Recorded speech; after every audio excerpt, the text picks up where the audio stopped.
Tonight on the NewsHour, traffic turmoil. We'll have the very latest on the Glen Highway situation and what you need to know about driving home tonight and driving in tomorrow morning. Who's to blame and who foots the bill? We get answers about the cause of this big ticket traffic mess. And trying to make the best of it on social media. Drivers try to bring a little humor to it all.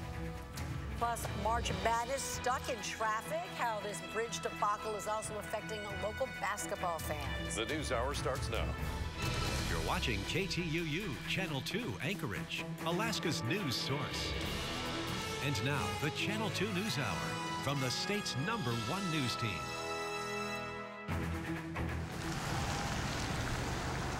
It started early and it didn't stop. One by one, cars made their way around detours and stops, and very slowly, thousands of drivers made their way into Anchorage this morning. But it took some commuters as long as 7 hours to make a drive that normally takes 1. And it's all because of a truck that was too tall. Good evening, everyone. Bridgepocalypse, Carmageddon. Those are just some of the nicknames that drivers are calling this major shutdown of part of the Glen Highway. And tonight, we still don't know when it will end. And now ASD has canceled school for Chugiak and Eagle River schools tomorrow. Let's take a time lapse now of the morning commute today along the detour route, and it's pretty much the only way that you can see the cars moving. It's pretty slow. It's certainly a headache for many drivers, but it's a lot more than just that. We have team coverage this evening. Beth Verge is live with what you need to know for your drive home and your drive to work tomorrow. Victoria Taylor has how businesses are handling an unexpected loss of workers. Rebecca Palsha has a look at who's going to pay for all of this mess. But we begin tonight with Channel 2's Tracy Sinclair. She's flying above the traffic nightmare. Good plan, and she has the very latest. Mike, Maria, you know, traffic coming out of Anchorage tonight is actually doing pretty well. And I have two theories about this. One, I think a lot of people turned back this morning as well.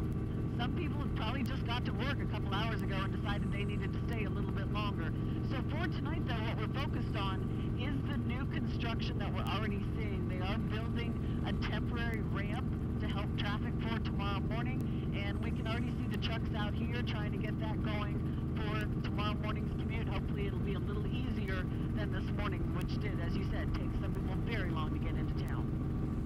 So, Tracy, there was a wreck on another part of the Glen Highway this afternoon. Were you able to check that out? What did you see?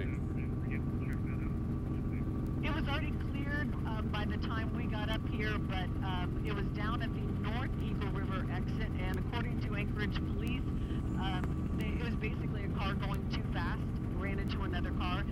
Because of all of the traffic, troopers couldn't get to them. They did have to be helicoptered out. There were 2 injuries. I don't know the current status of that right now, but we are dealing with a lot of slow traffic, and there really isn't a way for emergency vehicles to get through this in some cases. And have you flown over the bridge yet? What does that damage look like? We have, and actually, you really can't see much damage from our viewpoint, but they are starting to work to get, it looks like they're already bringing in parts to get the bridge fixed. And as I said, they're working on this new ramp, hopefully to ease traffic and make it so that Friday morning is not quite as bad as Thursday morning was. Right, and what we're looking at there is they're doing some construction. They're going to detour some of the southbound, inbound traffic off on essentially the service road, get past where the overpass is busted up, and then get it back on the Glen Highway. That's what you're looking at there. They're doing some construction work. They're hoping to have that in place for tomorrow morning. Let's head now to our team on the ground. First up, reporter Beth Verge. Beth, what are you seeing from there, and is there anything authorities are trying to get across now to commuters? Absolutely. Well, a lot of people already know kind of the nuts and bolts of this story. Yesterday, an 18-wheeler hits the overpass behind me at the South Eagle River exit. There's some damage to the outer edge of that of course, caused the closure of this section of the Glen Highway. As locals know, this is an arterial roadway, and so a lot of damage in that area causes big headaches for commuters, as you all showed our viewers just moments ago. Now, we did catch up with APD Chief Justin Dahl this afternoon. There's a lot going on in this area, not only with some of these spots being fixed, but a brand new ramp. And I also want to let you know as well about a specific detour. One inbound lane of the Glen Highway will be open at the North Eagle River Road exit.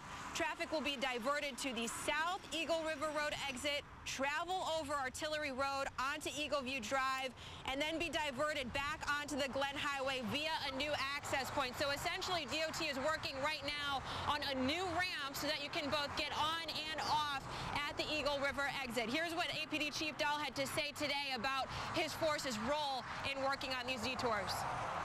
APD committed an extraordinary amount of resources to making that as smooth as we possibly could this morning. We knew that it was going to be problematic. Now, he did not discount at all the fact that while people are still going to be going through Eagle River, some will be going this way instead. You do really need to take it carefully, though. Take it easy out there. Give yourself a lot of time. I know one of our employees actually said it took 2 hours to move 2 miles this morning. So definitely plan that out and make sure that you're checking KTUU.com for any updates. All right, Beth Verge reporting live tonight. Thanks, Beth. Well, the detour through Eagle River had many drivers frustrated this morning. We wanted to know how were businesses along the route feeling. And Channel 2's Victoria Taylor has that answer. Victoria. Sure, Mike and Maria. So right now I am in Eagle River's. We're located along Eagle River's Business Boulevard. This is exactly where that detour led drivers. Not so bad right now. It's traffic's moving, but when we first got out here earlier this afternoon, it was that steady bumper to bumper crawl. So I spoke with several businesses in this area, including a dry cleaner, a bookstore, and even a cafe. Many of them tell me today was a bit slower than normal despite the steady traffic. And here's one I didn't even think about, a tow truck business. When it comes to the cost of a tow this morning, Arctic Express said it was calculating fees based on time and not just mileage, running at least an additional $60 an hour. The customer, and I understand they can't afford to pay my driver's time in traffic, and I can't afford to send my driver where he's going to be basically out of service for an hour and a half just to get through, Eagle River. And coming up a little bit later in the news hour, I'll talk to you guys with some of those concerns that business owners shared with me today about getting their supplies. All right, thanks, Victoria. Bighorn Enterprises is the company that owns the rig that hit the bridge. That's according to the Department of Transportation. So what happens now and who's going to pay to fix this mess? For that story, we turn now to Channel 2's Rebecca Paulshow. Rebecca? Mike and Maria, we're here on the outbound lane of the Glen Highway. We're at the way station. It's just after 6 o'clock. Usually this road is far busier than this. Right now we're in an area where things are still moving relatively quickly, but of course there aren't nearly as many people on the road where we are. Now, as for what went wrong, DOT says that rig was permitted for 17 feet. That bridge much higher than 18 feet. So what happened and what went wrong here? I called Bighorn today, but none of my calls were answered, and the voicemail was full. The company's Facebook page deactivated. Now, according to the company's website, it's based in Fairbanks. DOT isn't saying much about the company yet because this is an ongoing investigation that DOT is leading, and no one has been cited in this instance. As for paying for this is very expensive. Here's what DOT had to say. It would probably be up to the courts to decide. I can tell you that in other cases, when we have, a driver might damage a piece of our infrastructure, we do make a file against, we make a claim against their insurance to help us pay for the repairs. So this could, in theory. Again, this is an open investigation. No one has been cited. DOT is leading that investigation. Back to you. All right, thanks, Rebecca. Well, thankfully, the weather was not part of the traffic mess this morning. Which makes Jackie feel really relieved. She joins us now from the Weather Center. Jackie, yes. Well, that's right. Not a weather-related event at all. We do have some lighter winds here in the Anchorage area today, so a little more enjoyment of that sun. And the winds are going to still stay strong into the valleys. Now, for the Palmer and Wasilla areas, we're going to continue to see northeast winds 10 to 25 miles per hour with gusts that could still hit up to 35 overnight. And light winds are expected around the Anchorage area as well as sunshine for our Friday, and that will take us into our weekend. Here tonight, locally, down to 14 degrees with 10 to 15 being the range. So March sunshine will march on, but minus the big winds. High temperatures on Friday, 37. On Saturday, we could be up to 42. We'll have more on the forecast coming up a little bit later in weather. All right, thanks, Jackie. We'll have more on that traffic nightmare on the Glen Highway coming up next. It was amendment after amendment. Day 3 of a marathon session on the State House of Representatives floor continues tonight to try to pass an operating budget. Republicans in the Minority Caucus have submitted dozens of amendments to the proposed $4.5 billion operating budget. giving legislators enough to debate in sessions that have lasted for more than 10 hours a day. While most amendments were about shrinking the size of government, others are about adding intent language to the budget, some of which were ruled out of order. What you've seen on the floor, what you've seen through the amendment process is, as well as in finance, is a measured approach in trying to address some of these concerns about the growth that's taking place. Almost every amendment has failed on the House floor. The House took a dinner break and goes back into session at 7 o'clock tonight. A spokesman for the House Speaker said a final vote won't take place until Friday. In the State House, the ongoing major traffic jam on the Glen Highway sparked the resurrection of a long-running topic, the Kinnick Arm Bridge. Eagle River Representative Dan Sadler brought up the congestion caused by the truck versus the overpass. He said another route would have given the 100,000 people who drive that road 30,000 from his own community another option. And I'm sorry that if we had the Kinnick Arm crossing, we would have had an alternative transportation corridor that would have kept Alaskans safer, would have provided for the commerce of the valley and Anchorage, and frankly, despite, well, I'll just say that we would have had actual construction jobs happening, money being pumped into the economy to build important infrastructure. Sadler went on to say the best time to have built the road was 20 years ago. The second best time, he said, to start is today.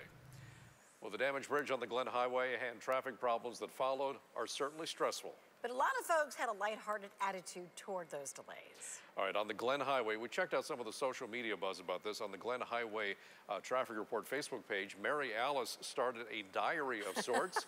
She wrote, "Day 1 of the Great Eagle River Bridge damage. I've moved less than a mile in just under an hour. I no longer remember what driving feels like. All I know is sitting still and occasionally taking my foot off the brake. To my loved ones, goodbye. I belong to the Glen now." And Meredith Lewis caught a picture of this friendly fellow saying, "There's literally a turtle walking faster than the cars are driving on Eagle River Road." And Renee Hartley had this advice on social media. People leaving the house around now should decorate their vehicles like parade floats before they head out. At least people had a good sense of humor about it. So keep up the good spirits, and we'll keep you up to date on what's going on with the bridge and the traffic. There was also a T-Rex sighting along the road as well. They're all out there. They're all out there. Well, coming up in a few minutes, highway update. We'll go back out to Beth and check out the traffic situation as it's happening right now and what to expect tomorrow. Sunshine for the Anchorage Bowl and the South Central region. And those pesky winds ease up a bit. More on your outlook on the weather just ahead. Bit of a break for all those drivers tonight. It's nice out there this evening, especially now that the strong winds are easing up. It is gorgeous out there. And Jackie, do we get a chance to enjoy the sun without the wind? You are. And for the Anchorage area, it started today. But for the valleys, they may have to wait another 12 to 24 hours before those winds really start to ease up. So we have an area of low pressure, a pretty extensive one, tracking across the west coast, at least the front associated with it, high pressure into the midsection and mainland areas of Alaska, and then another area of low pressure spinning down through the panhandle. So we had a beautiful day, blue skies. Check it out. Just in the last half hour or so, you can continue to see all the water down there, less so of ice into the Anchorage Bowl. Here's a look at our current temperature, 35 for the K2U location, and our winds, they are calm, so you know what, that is great. We're going to continue to see a very nice evening out there in progress, so a little bit better to enjoy your night out without that wind. Temperatures will be anywhere from 10 to 15 degrees. We've still had some strong wind gusts. They were at 33 miles per hour for the Anchorage area and up to 59 for Palmer. You can see they're still into the 20 to 30, even 40 mile per hour range out towards Seward. So what we have is that area of low pressure, then an area of high pressure, then another area of low. So this is called an omega block. It kind of remembers that Greek letter omega. It is a blocking pattern, and so far it's kept the south central area from seeing any influx of clouds. So we're going to continue to see some sunny, dry conditions, but just to our west, snowfall, and it's going to be blown around by gusty winds. It's rain for portions of the panhandle, but generally a dry flow for much of the south central region, dry into the interior, and much of the southeastern portion of the state as well. They see some 40s, 44 in Sitka this hour, 41 at both Cold Bay and Unalaska, mid-30s for Bethel. It went up to 29 just this past hour in Fairbanks, staying into the single digits and even under the zero mark at dead horse here in the last hour, but 40 for Talkeetna.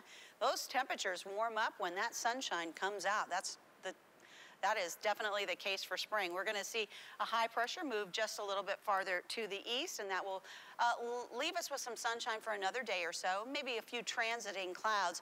But here into next week, that's when we expect a very active weather pattern to establish itself, and we'll be seeing a little less of this sunshine.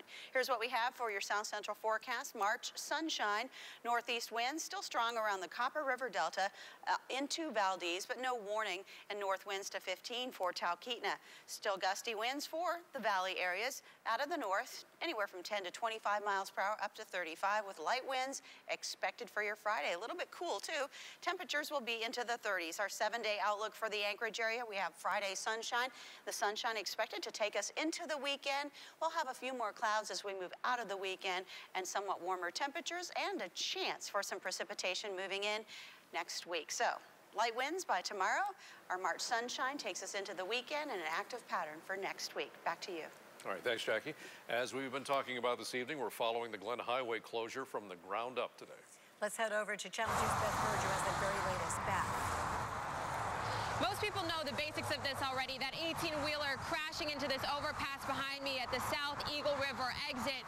What we know now, though, is that tomorrow at 4 a.m., some of these detours are actually going to change again. While those of you who are traveling on the Glen Highway will still have an option to go through Eagle River, they're actually opening up a ramp at this overpass, which will allow you to get on and go over Artillery Road and then go back down again onto the highway, so that it creates a little bit more of a flow. It won't necessarily be too much faster in terms of the speed when people are moving up there, as APD really does want you to be especially careful and make sure that you have space in between you and the car in front of you. But it's certain to make at least a little bit of an easier commute for the coming days, as DOT says 3 to 5 is that estimate for how long this is going to take to fix. Mike, Maria? All right, Beth, thanks a lot. It's been a pain for drivers and a big hit for businesses. Victoria Taylor checks in soon. She met with some local business owners today to talk about how they're dealing with this traffic nightmare. This is the most important time of the year for high school basketball, but Alaska's March Madness hit a roadblock today, literally, as teams, coaches, and parents from the Valley had a really hard time making it to today's games. Now, during the Colony Lady Knights and West Valley Wolfpack game, fans of the Knights were few and far between, as many were not able to make it into Anchorage because of the traffic problems out on the Glen Highway. Colony's coach was there to inspire his girls despite the absence of a cheering section. And they were going to play no matter what. And in fact, I told them, I said, there's not going to be anyone in the stands cheering for you. Cheer for yourselves. It's okay. Let the bench cheer. You guys encourage each other, because that's going to be your cheerleaders today. So. Great positive attitude. We spoke to the Colony cheerleading coach, who said it took the team 5 hours to get to the girls' game, completely missing the boys' game at 9:30.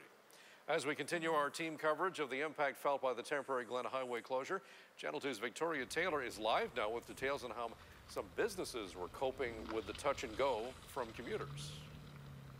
Sure, Mike and Maria, I spent a lot of time chatting with business owners in this area, in the strip mall today, and there was one term that kept coming up: domino effect. If there's anything that I know after chatting with them today, it's that that's how they feel about the lane closures and the bridge repairs. Many of them said in terms of customers, it was actually kind of a slow day today, but they were actually looking forward to the fact that they had some new faces come in that might not otherwise without that detour.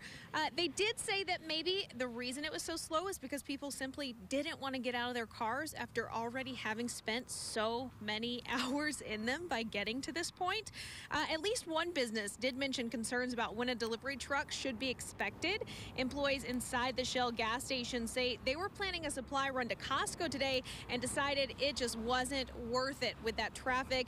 They talked to me about their delivery truck expected tomorrow. They're hoping that everything is right on time with that, but it's not sure at this point. They did say, though, they shouldn't run out of any essentials or necessities, so they're good to go. Good news, good news. All right, thanks so much, Victoria. Well, coming up, new info about a deadly hit and run. We now know the name of the 65-year-old man who was killed last weekend, but the person he was walking with remains a mystery. In business headlines tonight, stocks plunged today since the Trump administration slapped sanctions on goods and investment coming from China. The Dow was down 724 points today. The NASDAQ gave up over 178. The S&P 500 skidded 68 points. Here's a look now at stocks of local interest.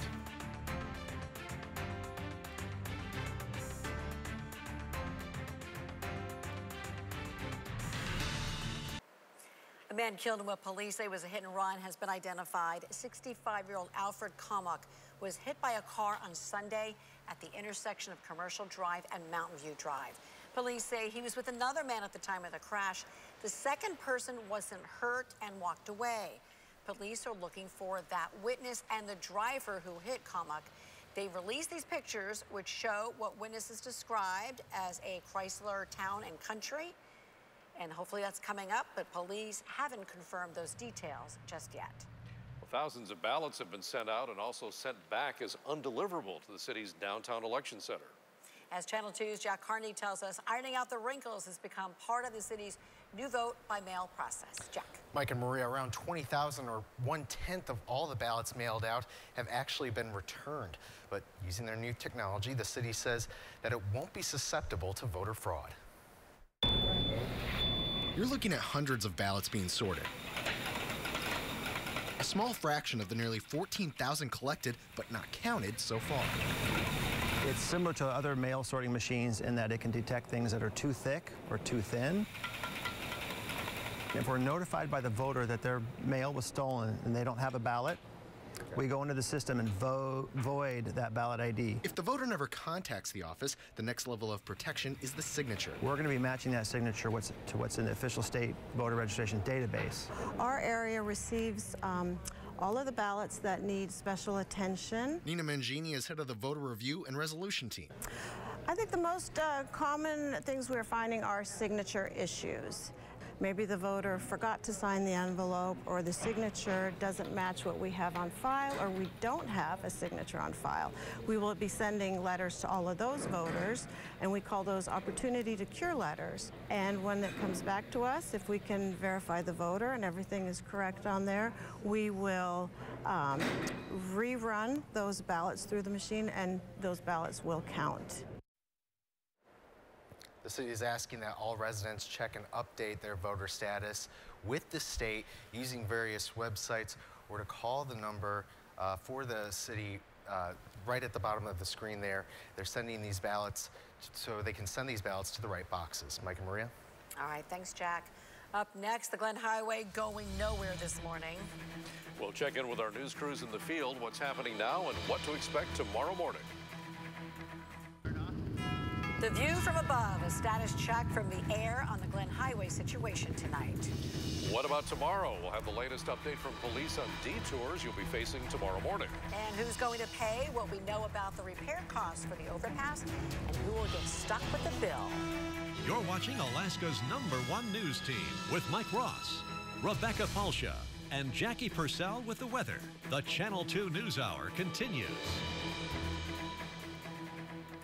Alrighty, so this has been the talk of the town all day. It's affected just literally thousands of people all day. That mess on the Glen Highway coming in this morning. It is, and Tracy Sinclair chose the best mode of transportation above it all in a helicopter, and she has the latest. Tracy.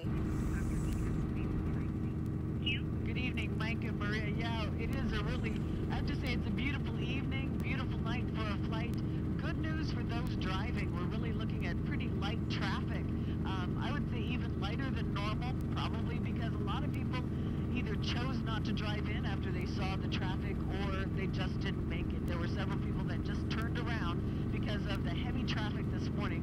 We are currently looking at some of the construction that's going on that new ramp that's being installed to help alleviate some of the problems from this morning. We're likely to see a different route for tomorrow. At least that will be one of the options for tomorrow. So they're getting to work on that, and that's what's happening tonight. As I said, beautiful night out here, so at least we're not dealing with extra harsh conditions, so they can get this done quickly and safely. And Tracy, what we're looking at there down at the bottom of the screen is crucial to what's going to happen tomorrow. They are building that new kind of off-ramp, and what they're going to do is have one lane of the Glen Highway inbound. When you get to the damaged overpass, they're going to put you up on essentially the service road, then you get back on the Glen Highway. From what you can see, how much progress have they made on constructing this new on-ramp, off-ramp configuration? Well, they're making very good progress. It's just in the last hour since we've been up here, it's coming together quite quickly. We are also seeing down at near where the bridge was damaged, they're starting, it looks like, to bring in some equipment, either to test or to actually do some construction on that. So, you know, it's a struggle for the people that are traveling on this road, but people seem to be responding as quickly as possible. And as I said, the construction on that on-ramp is moving along very quickly, even in the last hour. Good deal. Tracy Sinclair are kind of eye in the sky this evening over the Glen Highway. Let's move closer to the highway itself, where we find Channel 2's Beth Bird. Beth, what's the latest from the ground? Yeah, Mike, Maria, so you can see the overpass where that semi had a little collision there yesterday. It's right behind me, and this is at the South Eagle River exit. A lot of damage to the outer exterior of that part, so that cars that were going under were at risk of being hit with debris from up there. That is still the case, and DOT has taken over that investigation, but APD has also had a big role in this. If you weren't in the traffic this morning, you probably heard about it, you probably saw it, but if you were in this area at all today, you also likely saw APD officers with boots on the ground as they were directing traffic in this area. We did catch up as well with APD Chief Justin Dahl today. Here's what he had to say. DOT right now is working on removing the damage to the bridge. That's obviously still going to take several days, but they're also building a new on-ramp at the South Eagle River exit area. And the latter is kind of the big news at the moment. Mike, I know you just mentioned that that ramp is being built, but that's a huge thing for those of you who are driving in and out of this area. So you're still going to have the option to go through town if you'd like. But in addition to that, you can also come down the Glen Highway, go up and over Artillery Road, and then go down again. So as far as speeds go, you still want to keep those low, keep space between yourself and the car in front of you. But that adds another option for your commute, and it begins at 4 a.m. tomorrow. All right, Beth, thanks so much for the update. Well, it's certainly not the commute many South Central drivers are used to. It is business for usual for the restaurant, shops, and gas stations located along the detour in Eagle River. Let's check back in with Channel 2's Victoria Taylor in Eagle River. Victoria. Sure, Mike and Maria. I don't think this will be surprising. Many of the businesses I spoke with had the same issues as commuters. There were delayed times coming into work. Some employees didn't show up at all. And then there were the rude customers. It's been pretty slow, and that kind of sucks, but hopefully it'll pick up through later in the afternoon when everyone has that little break, especially because all the kids are getting out early. So those that have to go pick up their kids hopefully have nothing to do and don't want to sit in traffic. People have road rage today. We already saw a couple accidents right over by the bank, so. But everyone I spoke with said there are no hard feelings. They get the frustration of drivers. And let's face it, it is hard sitting in traffic for hours when you got places to go and people to see. That's something we'll be talking about tonight at 10 on the late edition. I'll actually tell you about some of the frustrations drivers had and what they're worried about tomorrow. Mike and Maria? And one thing we want to remind folks, ASD has called off school for the Eagle River and Chugayak area tomorrow. So parents won't be stopping for coffee after they pick up the kids. Nope. Kids will be staying home tomorrow, day off. All right, Bighorn Enterprises was carrying a modular trailer unit inbound yesterday when the top of that trailer hit the South Eagle River overpass. That's according to the Department of Transportation. Now let's go live to Channel 2's Rebecca Palsher with an update on that. Rebecca. Mike and Maria, before we get to that, I wanted to mention something. Beth, you heard talk about that temporary fix being made. Right now, we're at the way station. We've been seeing a steady stream of trucks filled with gravel who are headed over to the bridge to fix that temporary solution to get people back onto a path much faster. Now, as for what went wrong here's what we know. We spoke to DOT earlier today, and they said that what was permitted for that rig was 17 feet. What happened, though, is that bridge is actually higher than that. That bridge is more than 18 feet. So what went wrong here and what happens next? Well, what happens next is an investigation to see what went wrong and how this could possibly have happened. Now, Bighorn, I called them multiple times today, tried to leave messages, tried to get in touch with somebody, but even the voicemail is full on that account right now. Their Facebook page has been deactivated, but we do know that this is a company based in Fairbanks, but not a lot known more at this time except for they have more than 40 employees. DOT isn't saying that much about Bighorn right now because DOT is the one doing the investigation into this. They'll also be the ones who move forward with any actions that are taken. Again, the rig was permitted for 17 feet and the bridge is higher than that. I don't know what the height of the load was. That they were permitted for 17 feet. The bridge is over that. The vertical clearance is over that. So then they were doing something they weren't supposed to do. We're going to have to investigate that and figure out what happened. At 10, we bring you the story of one of these truck drivers who actually saw this wreck happen. His story tonight at 10. All right, thanks so much, Rebecca. Well, thankfully, people didn't have to sit in a snowstorm when they're sitting in all this traffic this morning. That would have been a lot worse. We have a very nice weather pattern that has a Greek connection. That's the setup of highs and lows affecting the state, and Jackie explains. Well, it's called an omega block, and once it sets up, it can be very persistent. An omega block is a ridge in the westerly flow in the mid to upper troposphere that resembles the shape of the Greek letter omega. Persistent, dry, fair weather is common under the ridge, and this can at times become a blocking high. West Coast and Bering Strait weather warnings and advisories, they're going to go through at least 10 p.m. for the winter weather advisory along the coast, gusts to 50 miles per hour, and those gusts hit 65 miles per hour around the St. Lawrence Island area. And a check ahead of the weekend, yeah, let's check that out as well. We're going to see some bright sunshine for our Saturday and a high temperature of 37 degrees. Not bad on Sunday. We'll see partly cloudy skies and also temperatures into the mid-30s. So a bright start to the start of the weekend. We'll have more on the forecast coming up a little bit later here in weather. Thanks, Jackie. We like the sound of that. It is a major green light for the gas line. Our D.C. Bureau has new developments about federal action on the AK LNG project. It's full steam ahead for an Alaska gas line. The Alaska LNG project has cleared a major hurdle. Now, the Alaska Gas Line Development Corporation says it should be smooth sailing to get the project underway. The president of AGDC tells our Washington Bureau's Peter Zampa he's looking for support now on Capitol Hill.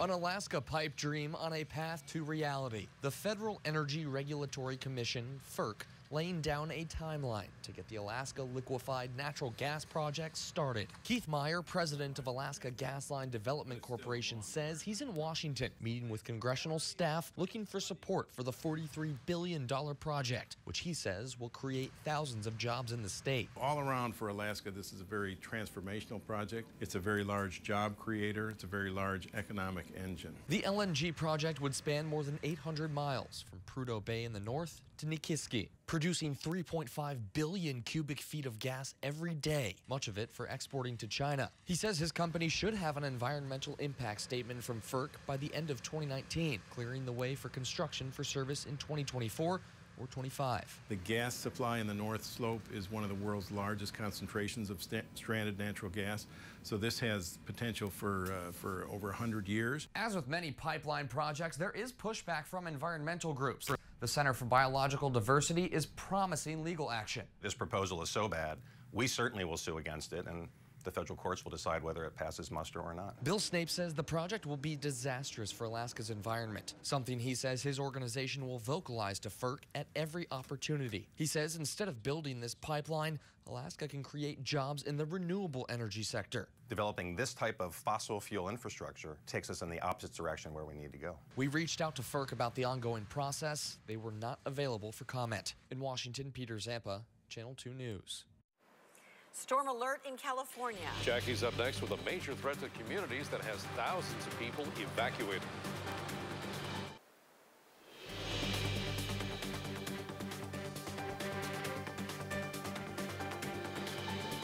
A flash flood warning was issued this morning in Santa Barbara and Ventura County as day 2 of a major spring storm continues. The storm brought continued mudslide concerns and evacuation orders to many residents of Santa Barbara and Ventura County. Widespread showers are expected as the storm makes its last push through Southern California through this evening.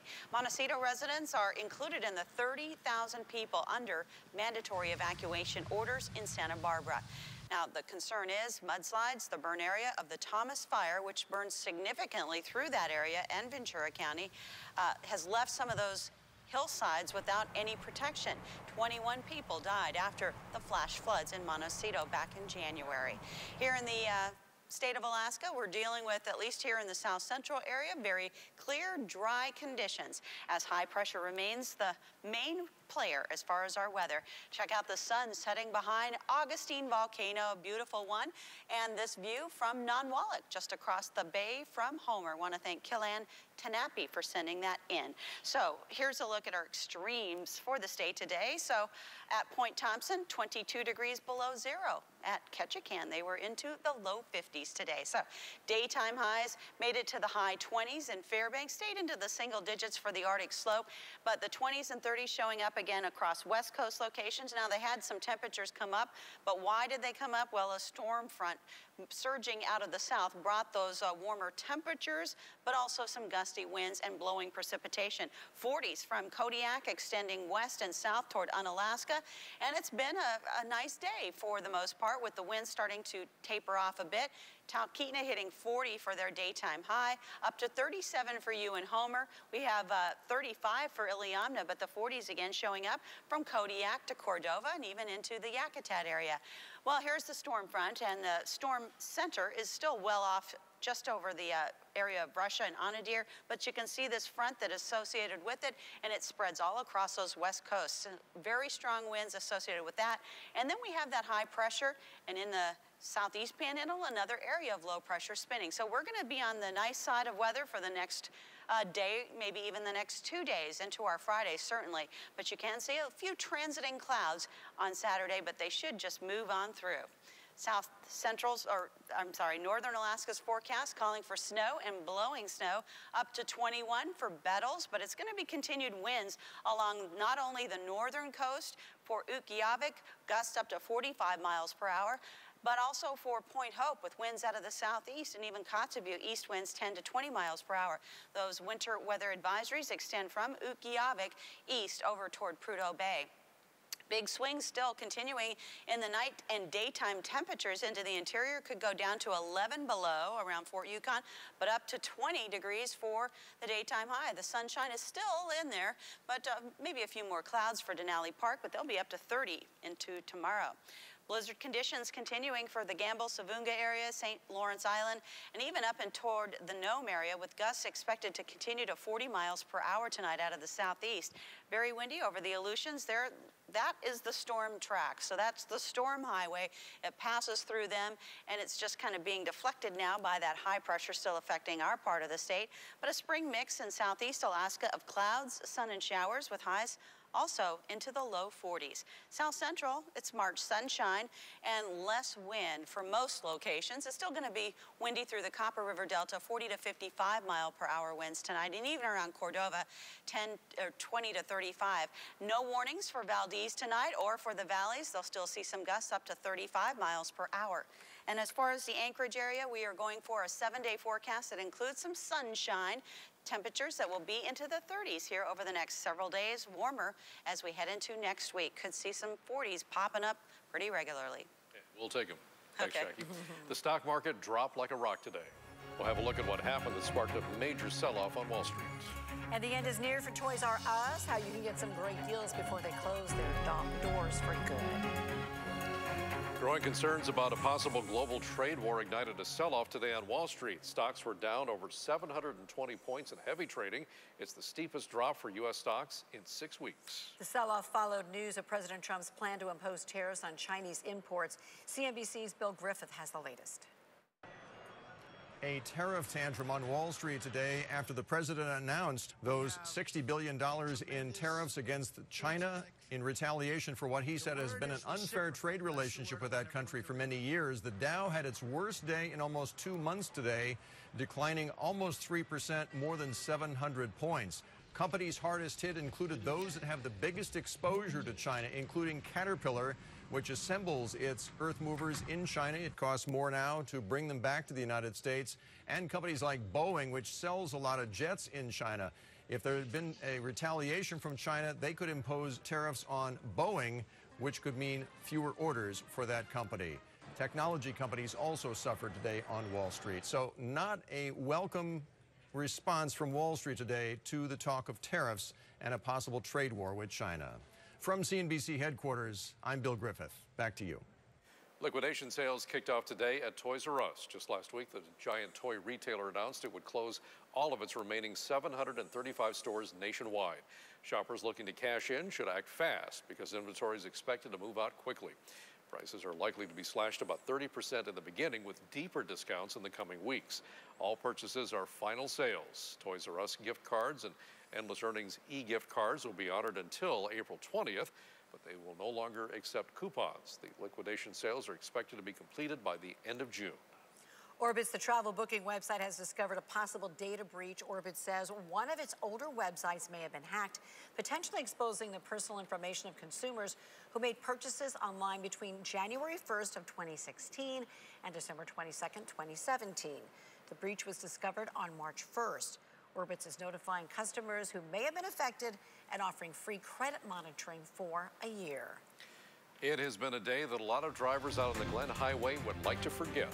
We'll make one last check of road conditions tonight and what you'll face tomorrow when we come back. Coming up tonight at 10 on the Channel 2 Late Edition, Carmageddon continues. The latest developments on the Glen Highway overpass shutdown that is shutting down schools and keeping thousands of employees from getting to work. We'll hear from drivers about their ordeals today and from a witness to yesterday's crash who is now hauling gravel to help crews with detour repairs, plus the latest route changes and when the highway may be reopening. That's all coming up at 10 on the Channel 2 Late Edition. And now we're going to head back out and up to Tracy Sinclair with an update on what you need to know for the morning commute. Tracy.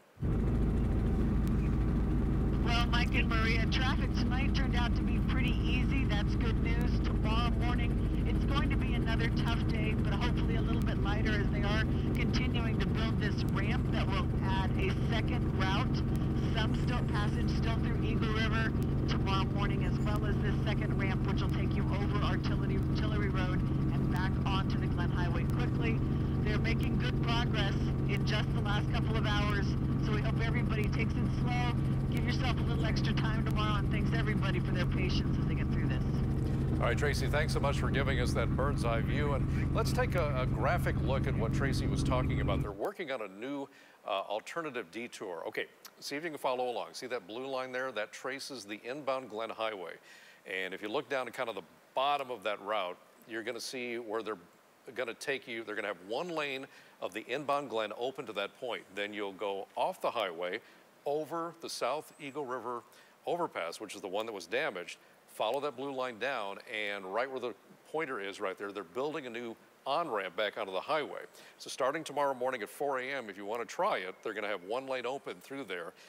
The green line, which goes through Eagle River, will still be open for the detours. That's what everybody was trying to get to today. So you have two options: the blue line, a single lane along the inbound Glen Highway, and those green lines going through Eagle River. They're hoping adding that additional one lane of traffic on the highway itself and over that overpass will kind of get things moving a little better than they were last night. And there's some who won't have to deal with that. The governor basically issuing announcement late this afternoon that those who work for the executive branch, who live in Eagle River and in Chugiak, do not have to come to work. Right, so Eagle River, Chugiak, and everybody north. That's right, and who north. Who works in Anchorage, okay? If you live Eagle River or up in the valley, you work for the state executive division, but you work in Anchorage, don't come to work tomorrow. You have the day off tomorrow. They don't want you out on the highways. And two, the school situation in Eagle River and Chugiak. ASD students, Chugiak, Eagle River, they get a day off. Mom and Dad, have fun with that. Yeah. Try to get some of the congestion off those roads. Yes. Hopefully it'll be a Good better idea. situation. Well, maybe Mom and Dad can get Friday off too, you know. That would be nice. And what kind of weather we're going to have for this drive-in tomorrow? Sunshine and nothing as far as those punishing winds. Temperatures will be into the 30s, from 30 to 37 degrees around the next several days. Sunshine takes us into the weekend, maybe not out of it, but still, it's a nice start to our March weekend. All right, good deal. All right, thanks for joining us this evening. We're going to wrap up all the Glen Highway stuff for you at 10 o'clock with the latest detour information and closures. It's all coming up at 10 on the Late Edition. See you then.